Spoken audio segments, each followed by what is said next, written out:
अस्सलाम वालेकुम दोस्तों, उम्मीद करता हूँ आप सब खैरियत से होंगे। दोस्तों, हजूर सल्लल्लाहु अलैहि वसल्लम से 1000 साल बेशतर यमन का बादशाह तुबय ख़मीरी था। एक मरतबा वो अपनी सल्तनत के दौरे को निकला। 12,000 आलम और हकीम, 1,32,000 सवार, 1,13,000 प्यादा अपने हमरा लिए हुए इस शान से निकला कि जहाँ भी पहुँचता इसकी शाही शान व शौकत देख कर मखलूक़ खुदा चारों तरफ नज़ारे को जमा हो जाती थी। ये बादशाह जब दौरा करता हुआ मक्का मुअज़्ज़मा पहुँचा तो अहले मक्का से कोई इसे देखने ना आया। बादशाह हैरान हुआ और अपने वज़ीर आज़म से इसकी वजह पूछी तो इसने बताया कि इस शहर में एक जगह है जिसे बैतुल्लाह कहते हैं और इसके खादमों की, जो यहाँ के बाशिंदे हैं, तमाम लोग बेहद ताज़ीम करते हैं और जितना आपका लश्कर है इससे कहीं ज़्यादा दूर और नज़दीक के लोग इस घर की ज़ियारत को आते हैं और यहाँ के बाशिंदों की खिदमत करके चले जाते हैं। फिर आपका लश्कर इनके ख्याल में क्यों आए? ये सुनकर बादशाह को गुस्सा आया और कसम खाकर कहने लगा कि मैं इस घर को खुदवा दूँगा और यहाँ के बाशिंदों को कत्ल करवा दूँगा। ये कहना था कि बादशाह के नाक, मुँह और आँखों से खून बहना शुरू हो गया और ऐसा बदबूदार मादा बहने लगा कि इसके पास बैठने की ताकत भी ना रही। इस मर्ज़ का इलाज किया गया मगर अफाका ना हुआ। शाम के वक्त बादशाह ही उलमा में से एक आलम रुबानी तशरीफ़ लाए और नबज़ देख कर फरमाया, मर्ज़ आसमानी है और इलाज ज़मीन का हो रहा है। ए बादशाह, आपने अगर कोई बुरी नीयत की है तो फ़ौरन इससे तौबा करें। बादशाह ने दिल ही दिल में बैतुल्लाह शरीफ और ख़दाम काबा के मुतल्लिक़ अपने इरादे से तौबा की। तौबा करते ही इसका वो खून और मादा बहना बंद हो गया और फिर सेहत की खुशी में इसने बैतुल्लाह शरीफ को रेशमी गिलाफ चढ़ाया और शहर के हर बशिंदे को 7-7 अशरफी और 7-7 रेशमी जोड़े नज़र किए। फिर यहाँ से चलकर मदीना मुनव्वरा पहुँचा तो हमरा ही उलमा ने, जो कुतुब समाविया के आलम थे, वहाँ की मिट्टी को सूंघा और कंकरियों को देखा और नबी आखिरुल ज़मां सल्लल्लाहु अलैहि वसल्लम की हिजरत गाह की जो अलामतें इन्होंने पढ़ी थीं, इनके मुताबिक इस सरज़मीन को पाया तो बाहम अहद कर लिया कि हम यहाँ ही मर जाएंगे मगर इस सरज़मीन को ना छोड़ेंगे। अगर हमारी किस्मत ने यावरी की तो कभी न कभी जब नबी आखिरुल ज़मां सल्लल्लाहु अलैहि वसल्लम तशरीफ़ लाएंगे हमें भी ज़ियारत का शर्फ हासिल हो जाएगा, वरना हमारी कब्रों पर तो ज़रूर कभी न कभी उनकी जूतियों की मुक़द्दस खाक उड़कर पड़ जाएगी, जो हमारी निजात के लिए काफ़ी है।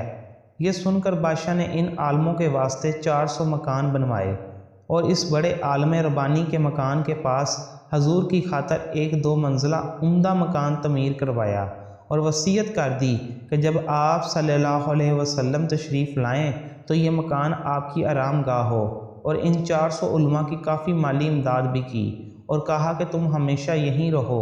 और फिर इस बड़े आलम रब्बानी को एक ख़त लिख दिया और कहा कि मेरा ये ख़त इस नबी आखिरुल ज़मां सल्लल्लाहु अलैहि वसल्लम की खिदमत अक़दस में पेश कर देना और अगर ज़िंदगी भर तुम्हें हजूर की ज़ियारत का मौका ना मिले तो अपनी औलाद को वसीयत कर देना कि नस्लन ब नस्लन मेरा ये ख़त महफूज रखे, हत्ता कि सरकार अब्द करार सल्लल्लाहु अलैहि वसल्लम की खिदमत में पेश किया जाए। ये कहकर बादशाह वहाँ से चल दिया। वो ख़त नबी करीम सल्लल्लाहु अलैहि वसल्लम की खिदमत अक़दस में 1000 साल बाद पेश हुआ। कैसे हुआ और ख़त में क्या लिखा था सुनिए और अज़मत हजूर सल्लल्लाहु अलैहि वसल्लम की शान देखिए। कम तरीन मखलूक तबाए अवल ख़मीरी की तरफ से शफ़ीउल मुज़नबीन सैयदुल मुरसलीन मोहम्मद रसूलुल्लाह सल्लल्लाहु अलैहि वसल्लम में अम्मा बाद। ए अल्लाह के हबीब, मैं आप पर ईमान लाता हूँ और जो किताब आप पर नाज़िल हो गई इस पर भी ईमान लाता हूँ और मैं आपके दीन पर हूँ।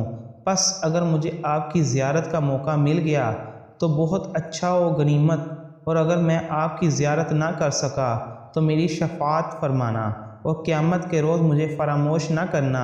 मैं आपकी पहली उम्मत में से हूँ और आपके साथ आपकी आमद से पहले ही बैत करता हूँ। मैं गवाही देता हूँ कि अल्लाह एक है और आप इसके सच्चे रसूल हैं। शाह यमन का ये ख़त नस्लन बाद नस्लन इन 400 उलमा के अंदर हर्ज़े जान की हैसियत से महफूज चला आया, यहाँ तक کہ 1000 سال کا عرصہ گزر گیا۔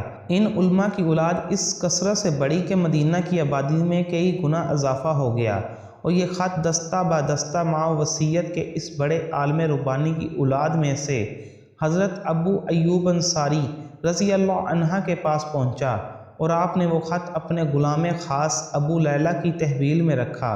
اور جب حضور صلی اللہ علیہ وسلم نے مدینہ ہجرت فرمائی اور مدینہ کے الوداعی گھاٹی مسنیات کی گھاٹیوں سے آپ کی اونٹنی نمودار ہوئی، اور مدینہ کے خوش نصیب لوگ محبوب خدا کا استقبال کرنے کو جوق در جوق آ رہے تھے، اور کوئی اپنے مکانوں کو سجا رہا تھا تو کوئی گلیوں اور سڑکوں کو صاف کر رہا تھا، اور کوئی دعوت کا انتظام کر رہا تھا، اور سب یہی اصرار کر رہے تھے حضور صلی اللہ علیہ وسلم میرے گھر تشریف لائیں۔ حضور صلی اللہ علیہ وسلم نے فرمایا میری اونٹنی کی نکیل چھوڑ دو، جس گھر میں یہ ٹھہرے گی اور بیٹھ جائے گی وہی میری قیام گاہ ہوگی۔ چنانچہ جو 2 منزلہ مکان شاہ یمن تبع خمیری نے حضور کی خاطر بنوایا تھا وہ اس وقت حضرت ابو ایوب انصاری رضی اللہ عنہ کی تحویل میں تھا، اور اسی میں حضور صلی اللہ علیہ وسلم کی اونٹنی جا کر ٹھہر گئی۔ لوگوں نے ابو لیلہ کو بھیجا کہ جاؤ حضور کو شاہ یمن تبع خمیری کا خط دے آؤ۔ جب ابو لیلہ حاضر ہوا تو حضور نے اسے دیکھتے ہی فرمایا تو ابو لیلہ ہے؟ یہ سن کر ابو لیلہ حیران ہو گیا۔ حضور نے فرمایا میں محمد رسول اللہ ہوں، شاہ یمن کا جو خط تمہارے پاس ہے لاؤ، وہ مجھے دے دو۔ چنانچہ ابو لیلہ نے وہ خط دیا۔ حضور نے پڑھ کر فرمایا صالح بھائی طبع کو آفرین و شاباش ہے۔ سبحان اللہ۔ امید کرتا ہوں آپ کو میری ویڈیو پسند آئی ہوگی۔ اگر پسند آئی تو چینل کو سبسکرائب، لائک اور شیئر ضرور کیجیے گا۔ اللہ حافظ۔